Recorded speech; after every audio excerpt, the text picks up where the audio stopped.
Hi, I'm Candice Malcolm, and this is the Candice Malcolm Show. And wow, we have some big news for you on the show today. It looks like we have finally reached the moment that we have been waiting for the last 4 years. News is breaking that Mark Carney, the Prime Minister-elect, the Prime Minister that was selected by Liberal insiders, is expected to call a general election this Sunday, meaning that we will go to the polls. Canadians will go and vote sometime in either late April or early May, depending on how long he sets the election. So this is good news, folks. We have been waiting and waiting and waiting to finally get a Democratic mandate in this country. We need to decide for ourselves what our future will look like and who will lead our country. This is, like I've said on the show many times, I think this is the most important election of my lifetime, certainly of this decade or longer. Do Canadians want to continue down the path of liberal governance, or are we ready for a change? Are we ready to bring something different for ourselves and for our future? It is a very important time in Canadian politics. Part of the reason we launched Juno News is so that we could cut through the spin of the legacy media. We could report fact-based news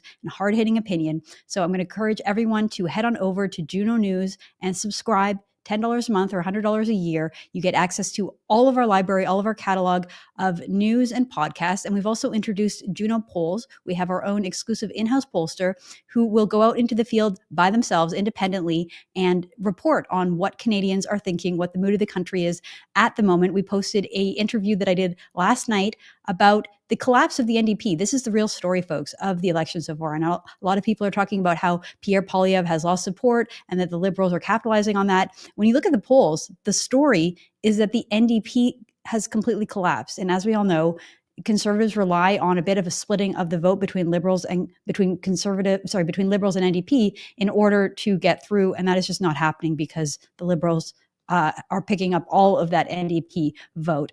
Okay, we're going to talk about that. We're going to talk about the Canadian economy under this Liberal government, and we're going to spend the rest of the show talking about crime, the crime surge that is happening in Canada. And I'm joined today by someone who has done painstaking efforts to highlight this crime, to document it, and to get the story out to Canadians. I'm talking about Sonduren Fanarredha. I hope I pronounced that correctly, Sonduren, but he is a YouTuber. He has an amazing channel called Cars with Sonduren.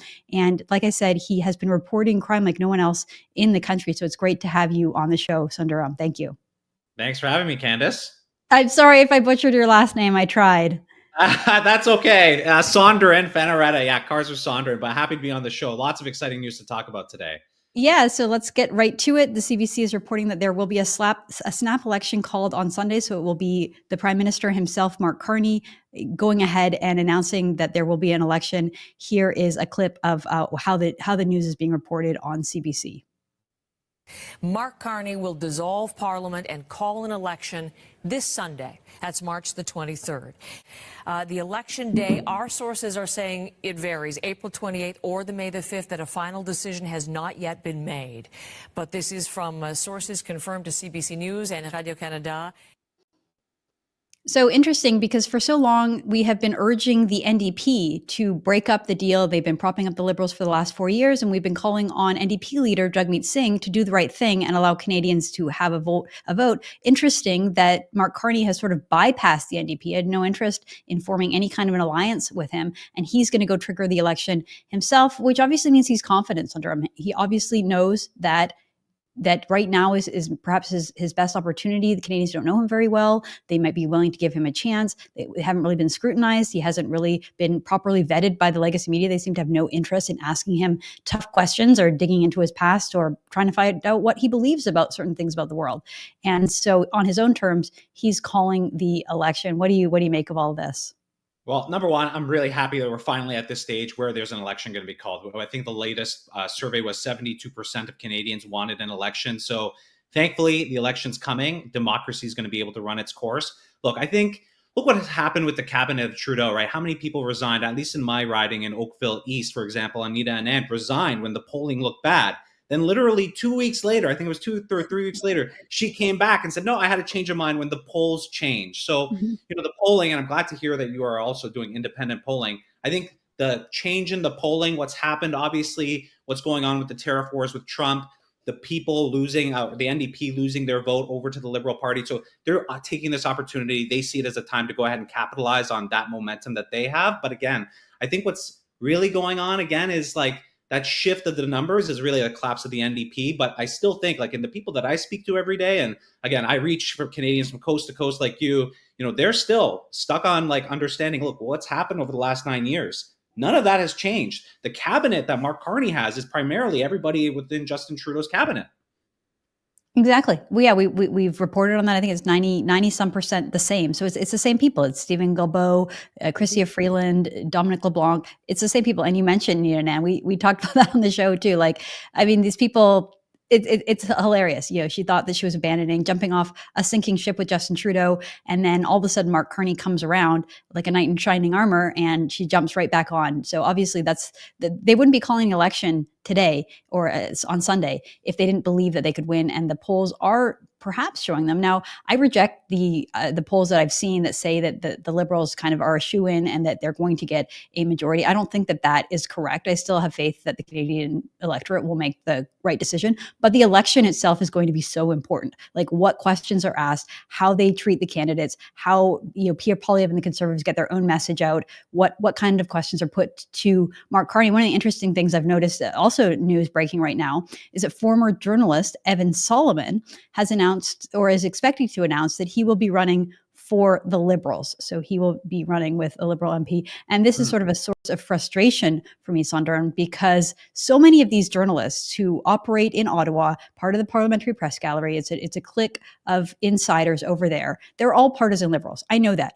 I lived and worked in Ottawa. I know that they're all Liberals, but they pretend to be neutral journalists above the fray of politics. And then, when they decide to retire from journalism and get into politics, lo and behold, they always just join one party. It's the Liberals, because it's the biggest farce. Like, we know that they're partisan. We know that they're Liberals. And every now and then they let the mask slip, or in this case, they come right out and say, okay, I'm ready to be a Liberal now. And this is part of the reason why we don't get fair and balanced news coverage in this country. It's part of the reason why the Parliamentary Press Gallery is a source of propaganda. The CBC is a source of propaganda. That's why the Candice Malcolm Show exists. That's why Juno News and True North before that. That's why we built these organizations, to try to break through the spin, because I think that Canadians deserve that the politicians on the political left and people in the Liberal Party get the same level of scrutiny and tough questions as the Conservatives. That's all we ask. And absolutely.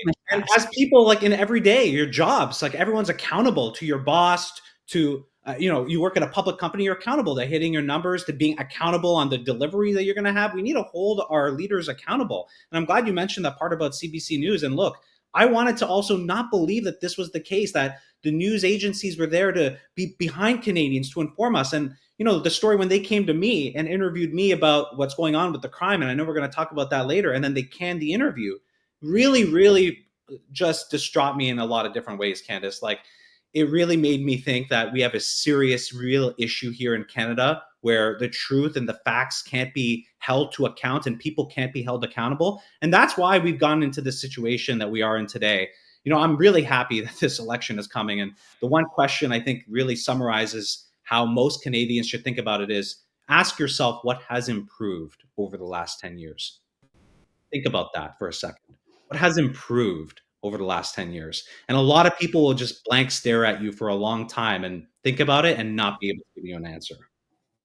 Right. Or they'll talk about like sort of trivial things like, oh, Justin Trudeau had equal members of women and men in his cabinet. Like, how did that serve him? Right. Or like, oh, as a country, we celebrate Pride Month now. And it wasn't that long ago that we lowered our flags to half staff and the whole country was told that we're settlers and we committed genocide and that we should be ashamed of being Canadian. We removed Sir John A. Macdonald statues and removed his names from schools and freeways. And then all of a sudden, on a dime 2 months ago, we were all told to be Canadian patriots and nationalists again. And all of a sudden, everyone had the flag back. And I mean, to me, it's all just tools of propaganda. It's interesting that the CBC canceled your interview.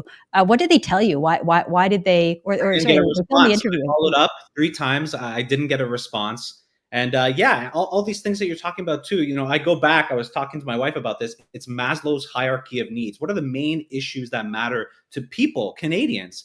Shelter, their security. I know there's 2 things we're going to talk about. We have the 2 biggest issues right now. That none of those are talked about in the Liberal English debate, which blew my mind. People are worried about the 200,000 people that we have homeless on our streets, Candice. People are worried about the 2 million people that have to rely on food banks in Canada. Can you believe it? Can you believe what you're saying and what I'm saying to you? 2 million people rely on food banks in this country. Can we believe the crime that's happening in our communities, right? Our sanctuaries in our homes, like people don't feel safe. People in Oakville, in my area, are boarding up their homes with wood. I'm not joking. I've done stories on this.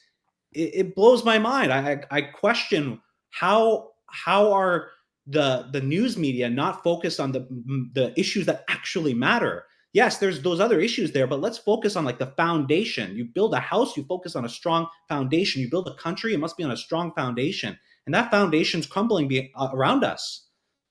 It's unbelievable. You mentioned Oakville. So like I grew up in Vancouver and I didn't know the Toronto suburbs very well. My husband's from Toronto, and Oakville is like one of the nicest places in Ontario. Like it is a very nice community, very safe, very well, it used to be. I was at a family wedding a couple weekends ago, and I was talking to a couple from Oakville, and they were saying exactly what you're saying, that their neighbor got broken into, that their mom, she's an empty nester, and that she's basically afraid at night because her neighbor got broken into. Like out of control crime in like a nice, like proper safe suburb of Toronto. It's really just unbelievable what is happening in the GTA. It is unbelievable. I moved here 4 years ago from Hamilton, Ontario. I thought, look, I want to be in a very nice community for my family. I have a 2-year-old daughter. And now we're at this point where actually Oakville and all these suburbs, we are the number one targets for these crimes, because these criminals will come and scout these homes. And literally, it was just last night, Candice, this is not a joke. 400 meters away from me, another home invasion just happened. And we have a community group chat. And this is a daily occurrence. And the one gripe that I really have about mainstream media today is, look, they do cover some of the news segments, but they do not cover the true gravity of the situation. And that's the problem. They're not covering the gravity. Instead, you hear, oh, there was a break-in here 1 month. That's it. It's done. If you look at the stats, there's actually crime maps that are given publicly available by the police, the Halton Police, Peel Regional Police. You'll see the massive amount of crime that's happening, and it's not being talked about. And the issue with this is that means Canadians can't do the things that they need to do to protect their families and their children now. And these stories that I hear, Candice, these people are traumatized for life. Their children are traumatized for life.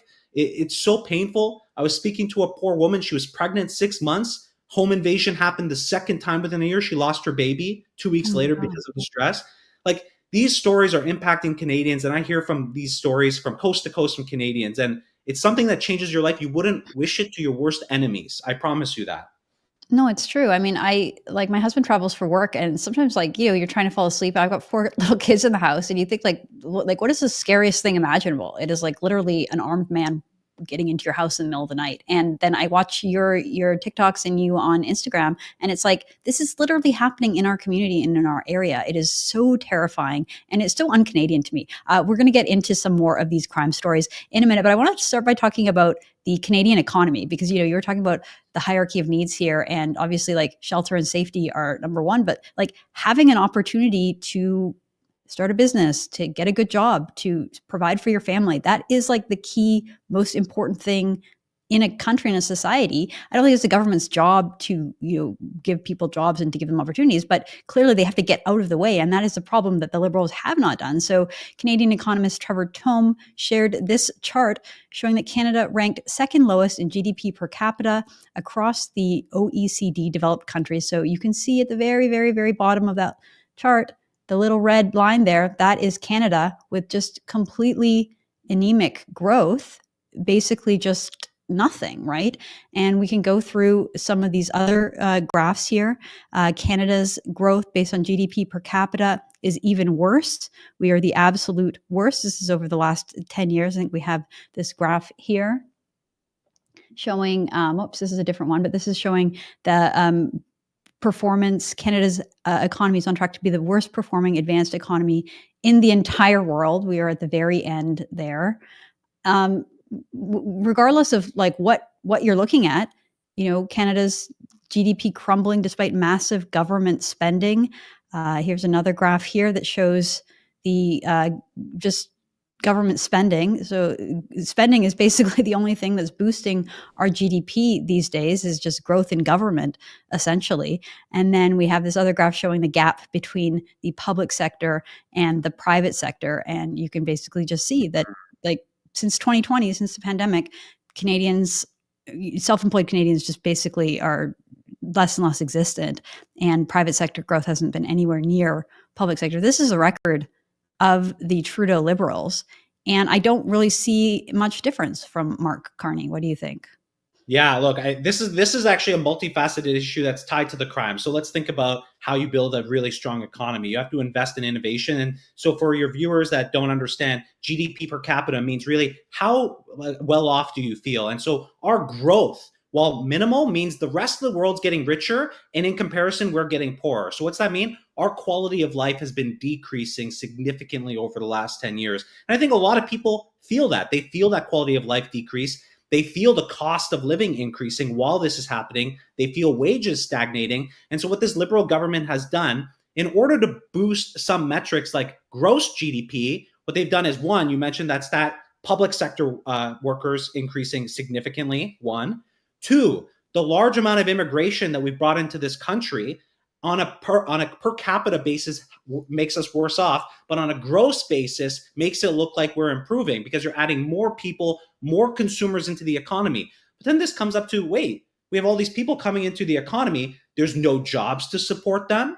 There's no housing to support them. There's no infrastructure to support them. People are dying in our hospitals in waiting rooms. And so what they've done is essentially give us some drug to try to bolster some growth metrics while really destroying the long-term foundation that we have as an economy and really impacting us today. And so we're going to feel these effects for a long time, unfortunately. So regardless of what happens, it's going to take 5, 6, 7 years to get ourselves out of this rut. I know Pierre Poilievre has talked about some of those things that he's going to do, but a lot of these things have happened over 10 years, and those things won't be able to change on a dime. So the economy and the lack of innovation that we have in this economy as well, the fact that, look, with now what's happening with the US, with the tariff wars, we obviously are inextricably tied with the United States, but we didn't go ahead and leverage the natural resources that we have, the LNG opportunities that we have, and now we're looking down the barrel of a gun where we have a significant issue with the United States where, yes, if we get into a tariff war, we may be able to do it and inflict damage to them, but they're going to be able to inflict much more damage to us. And people need to understand that. Well, and the solution that every politician has is the same, which is a 25% tariff on Canadians that we pay as a 25% tax, essentially, on anything that's imported from the United States. Is just going to make it a whole lot more expensive. And there have been studies that show that the tariffs that Trump is imposing will have a moderate impact, mostly on Canadian businesses that export to U.S. markets. But the reciprocal tariffs that we're slapping on ourselves under either a Liberal or a Conservative, they both agree that's the way to go. That is what's going to have a devastating impact. I wanted to go back to something you mentioned about immigration. I agree. It's something that both governments, Conservative and Liberal, have used for decades to, it's almost like a shortcut to GDP growth. It's like the easiest way to grow the GDP and to boost the economy is just to bring in a whole bunch of people, right? And the idea is if you're bringing in the best and the brightest and using the point system and bringing in people who are entrepreneurial or who have money to invest, that is one way that you can boost the economy. But with the Trudeau government, it just seemed like it was a shortcut. They just wanted to flood the country with millions and millions of people. And you mentioned that there weren't enough housing units built. There's never been enough housing to keep up with the growth in our population. Juno News recently reported that Canada took in 5 times more immigrants than housing starts. So we have a 5x problem since 2023. Where are these people supposed to live? This is a huge problem. And I think it does get to the other questions that we're talking about, like with crime, with unaffordable housing, with homelessness. It's like there's just not enough places to live for all the people that we have in our country. What do you think? Not enough places to live, not enough opportunity, not enough jobs. And look, I'm a family of immigrants. Okay, my family came here. My dad was a taxi driver for a long time. My mom worked at a factory for jeans. Look, there could be 100 of those people, but the problem is when you bring in that volume of people, there's always going to be a percentage that feel they're backed in a corner because of the situation that they're put in. And a lot of these people were promised a lot of great things about the opportunity in Canada. That doesn't materialize, then a percentage of people will resort to crime. So a lot of this stuff it's a very nuanced issue. Of course, there's a lot of different pieces that come into play, but this is another big factor. And a lot of the times now, we're letting in people. Mark Miller said this. They were letting in people without even background checks. So I've spoken to 17 different police officers from the Greater Toronto area, Greater Hamilton area, separate RCMP officers and CBSA officers. They tell me the majority of the increase in crime is due to the fact that organized crime has come in through our lax borders and set up shop here. Number one, it started with the fentanyl crisis, but then they found the opportunity of auto thefts, and they actually diversified their business into this auto theft business. And so, to be very clear, and what's happening is they're hiring also the youths because of our Youth Justice Act to go commit these heinous crimes because they know there's no consequences. I've spoken to police officers that have put their lives on the line, where actually one was hit and run over by a criminal, took him to jail, and he was out the next day. Absolutely, it just blows your mind. And my heart goes out to the police officers in this country that put their lives on the line to protect our families, to protect our children, and for our government to be handcuffing them and not being able to perform their duties and protecting not only themselves, but our families and children. It's terrifying. So yes, the issue with the immigration is it was a short-term bolster on our GDP. But what does that mean? Look at our GDP per capita, like the charts you just showed, completely decimated. And that's why Canadians feel like we're in a pinch. And just to be very clear, we've already suffered from inflation due to COVID, everything. Those prices are still up there while wages have still remained stagnant. So now we're facing another barrel of increasing costs again for everybody across this country. Well, and even just, what you talked about with inflation due to COVID, inflation was due to the government printing a lot of money during COVID, paying That's right. people to stay at home. And so we were flooded with all this excess money. And that is part of the legacy of Mark Carney. That's what he was doing in the as a Bank of England's central banker, printing money, and that's his philosophy, and I believe he'll do it again. You mentioned that our prison systems are basically a revolving door. I recently had the opportunity to sit down with conservative leader Pierre Poilievre. Now, one of his main platforms is lower the crime. Like this is something that he is focused on and he's really serious about. When I interviewed him, he actually mentioned the same phenomenon that you're talking about, that sometimes it's like a small handful of criminals who are committing all the crime. And so he had an example of a guy he said a guy named Levi, and whenever he's in prison, the crime rate goes down, and whenever he's out of prison, the crime rate goes up. I think we have that clip. Let's play it now. There's one guy in Penticton, his name is Levi, and the police tell me when he's out of jail, he does so much crime, the crime rate for the entire city of Penticton goes up. Like you can say, for this month, Levi was out of jail, and you can see a spike in crime. One guy. It's just insane. And so sometimes it's just like very bad apples. And part of the problem is that we don't have like mandatory minimums. So sometimes, someone's committing what they call petty crime, but it's like over and over and over and over again. And sometimes it is violent crime. Part of it is just the liberal justice system and the fact that we are too lenient. I think we feel sorry for criminals, and we always want to give them a second, third, fourth, fifth chance. So what do you think we should do about this?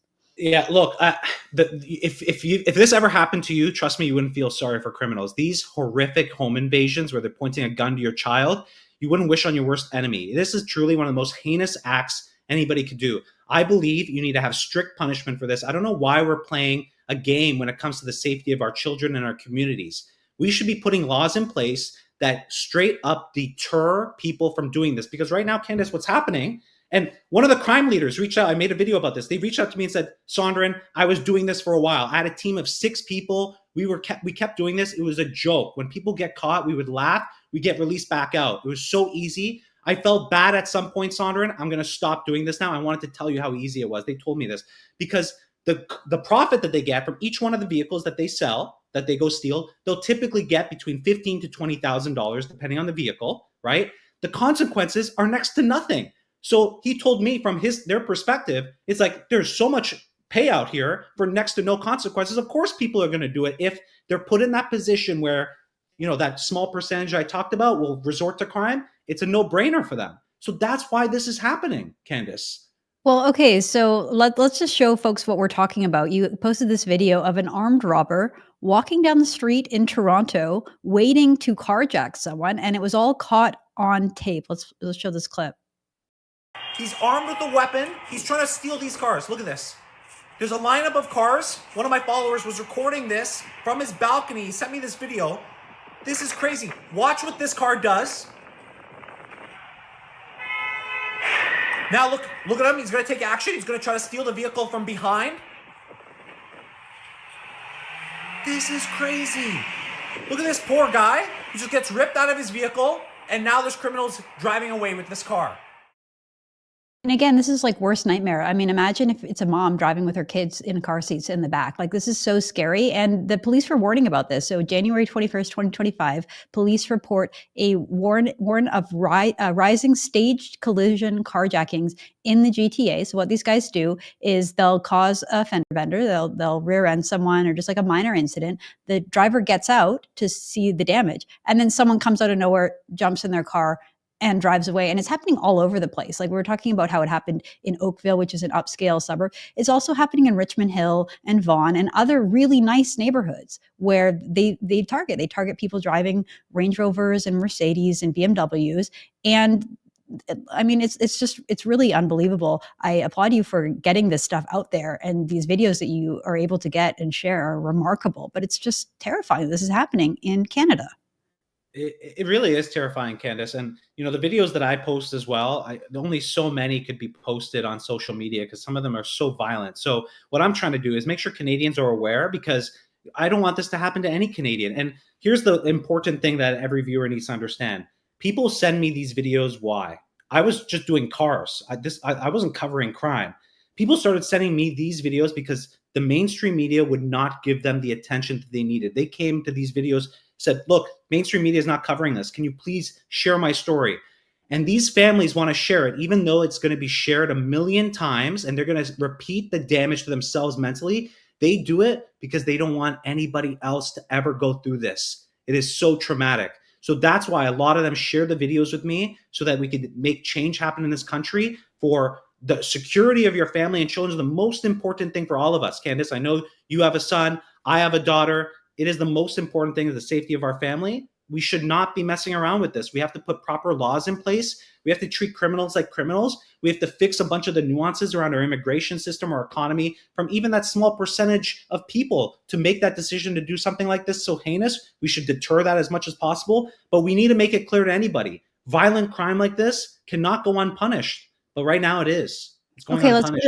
Let's go to the next one. This is a story from Brampton, Ontario, another suburb in Toronto. 3 armed men break into a home and confronted a 4-year-old girl and her family as they stole her car. This is so sick. Let's play that clip. Security footage shows 3 masked suspects approaching the home near Humber West Parkway and Airport Road shortly before 11:30 p.m. on March 6th. One of the suspects is then seen violently smashing the front door with a hammer, forcing their way inside.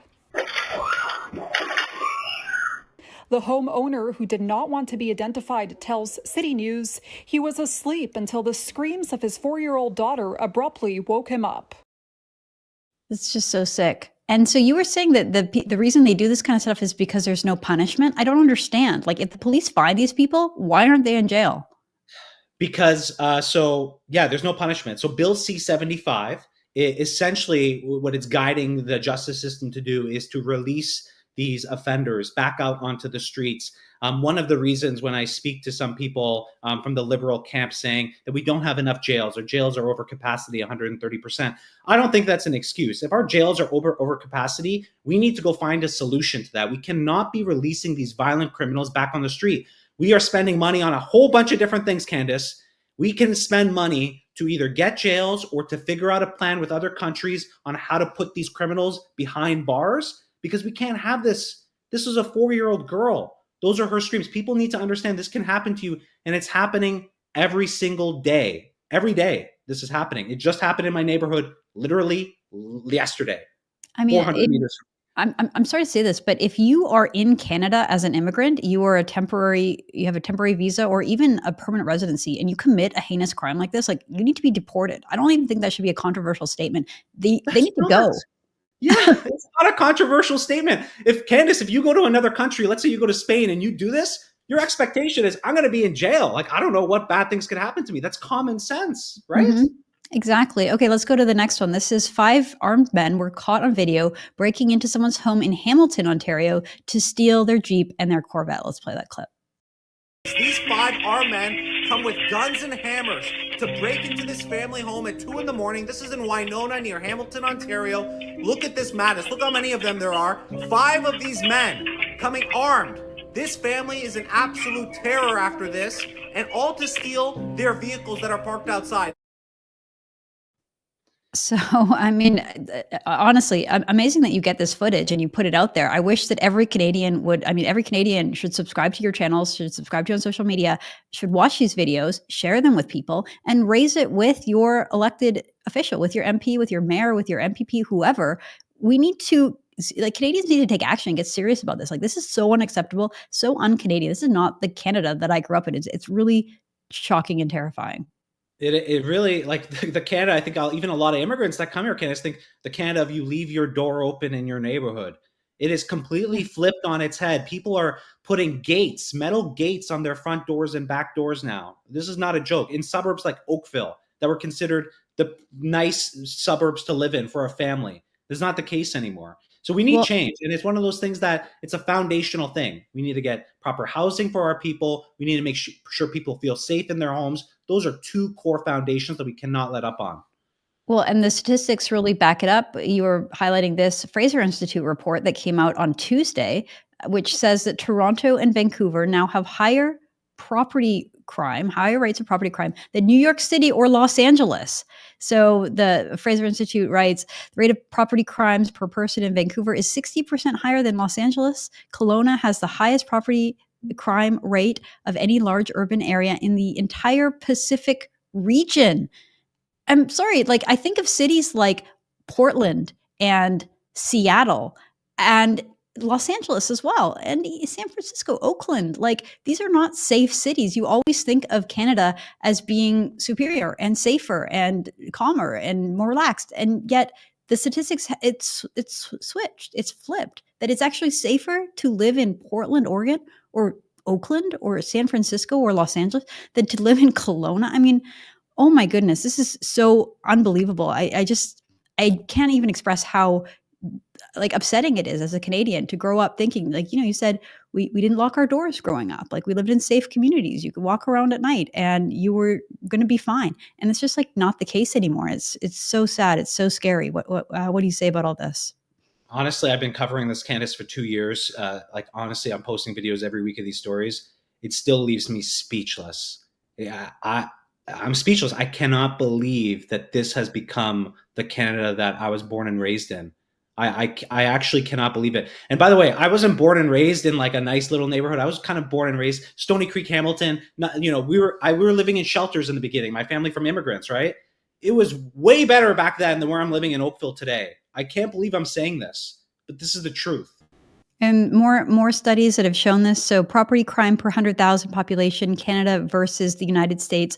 The property crime in Canada is rising at a higher rate than in the United States. And this is the crime rates between 1985 to 2023. And you can see how it's just completely deteriorated. And violent crime as well. So that one's property crime. The next one is violent crime, Canada versus the United States. So this shows that the Americans cities are still more dangerous, but the Canadian cities are catching up at a faster rate. It's really sad and really horrifying. So, like, what do you think that we should do about this? Yeah, so I've talked about this. I think, and specifically around, because the investment from these organized crime rings is around the cars that they're shipping to the Middle East and Africa. That's what's really stemming this. It's all starting from the money. I said 3 things that we need to do. 1, treat criminals like criminals in this country for these heinous crimes that you would wish not even to your worst enemies. We need to protect Canadians and their families. Number 1, so change our legal system, reform Bill C-75, reform our Youth Justice Act. Make sure we make those changes to protect our families. 1. 2, our cell phones in 2025 have authentication via your face or your PIN. Give Canadians the option to have it mandatory for these vehicles to have authentication devices in them. 2. 3, all of these cars that are being stolen are going through the Port of Montreal. I refuse to believe, Candice, in 2025, tens of thousands of these vehicles are being boarded in there and nobody knows what's going on. And we can't keep track of that. Look at our partners in the United States. Look at our partners internationally elsewhere. Look at what they're doing to reform the Port of Montreal, put in technology to start scanning what's going through our borders, understanding what's going through our borders, and do these 3 things. And I promise you, all of this doesn't just decrease. It stops. It will stop. Well, that's really interesting. I want to play this clip. Jagmeet Singh from the NDP has actually blamed Pierre Poilievre and Stephen Harper for the crime. Let's watch that clip. One particular riding, Hamilton Centre, which is represented by the NDP, and businesses and people say they're afraid to go outside because of the crime, because of the shootings that's going on. What is the NDP doing right now to address this problem? Thank you for the question. First, I want to say that this is a serious problem across the country. When Pierre Poilievre and the Conservatives had the ability to make decisions, they cut investments in border security, made it harder for our men and women that serve on the borders to protect our borders. They made it harder by reducing funding, by reducing staffing levels. We need to make sure that we are stopping guns from getting into our communities. That's one absolute step we need to take. So they blame, I don't know what he's talking about, that the Harper government cut the border agencies. I think he must maybe mean the bureaucracy. But the idea that somehow this is a problem of illegal guns coming from the US, so we just need more gun laws. Well, Justin Trudeau has implemented many gun laws. He just did a massive gun grab where he banned another 200 models of guns from legal gun owners. I don't think that's the problem. I don't think it's legal gun owners, and I don't think it has to do with cuts to the bureaucracy. What do you think? Absolutely. It's not has nothing to do with legal gun owners. Absolutely not. And who's been running this country and who's been propping up this Liberal government? It's been the Liberal and NDP. What have they done over 10 years, 9 years to change anything? Has anything changed?